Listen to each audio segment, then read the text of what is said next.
ఉపాయం ఉండాలి గాని పనికి రాందంటూ ఏది ఉండదబ్బా. గిసొంటి ఉపాయాలు చేయాలంటే మా అక్కలే. ఇంట్లో పాత బట్టలుంటే మెత్తలు తయారు చేస్తారు, కొన్ని దర్వాజల కాడ పట్టాలైతాయి, కొన్ని పొయ్యి కాడ మసి బట్టల కింద వాడతారు. ప్లాస్టిక్ బాటళ్ళు జగ్గులు పూల కుండీలు అవుతాయి. గదే ప్లాస్టిక్ తోటి ఇంటికి డెకరేషన్ చేసే వస్తువులు కూడా తయారు చేస్తారు. మీ ఇండ్లల్లా ఇంకేమేం చేస్తారో గాని ఇప్పుడైతే గీ వార్త చూడుర్రి.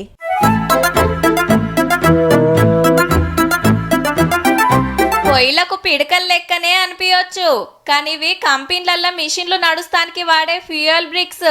మక్క, శనగ, పల్లికాయ, చెక్క పొట్టుతో తయారు చేస్తున్నారు. నిర్మల్లా గీ కంపెనీల చేసి కావాల్సిన వాళ్ళకు సప్లై చేస్తున్నారు. అంటే రైతులకు పనికి రావని పడేసే పొట్టును గిట్ల వాడుతుండ్రన్నట్టు.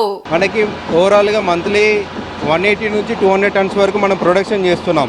మంత్లీ వచ్చేసి 1,20,000 నుంచి 1,50,000 వరకు మనం సంపాదించవచ్చు. కిలాకు 8 రూపాయల లెక్కనే కంపెనీలకు పంపుతారట. బాయిలర్లు నడిచే కాడ బొగ్గుకు బదాలు ఇది వాడతారన్నట్టు. చేన్లు వేసినాక రైతులు మక్క, కందిపొట్టు పసులకు పెడుతుంటారు. కొంత అట్లనే వేస్ట్ గా పడిపోతది. మళ్ళా పంట తీయాలంటే చెత్తంతా తలకబెట్టాల్సిందే. గట్ల కాకుండా వీళ్ళు రైతులకింత పైకం ఇచ్చి తీసుకొని గిట్ల తయారు చేస్తున్నారు. అటు వాళ్ళకు కొంత ఫాయిదా, వీళ్ళకి ఆమ్దాని.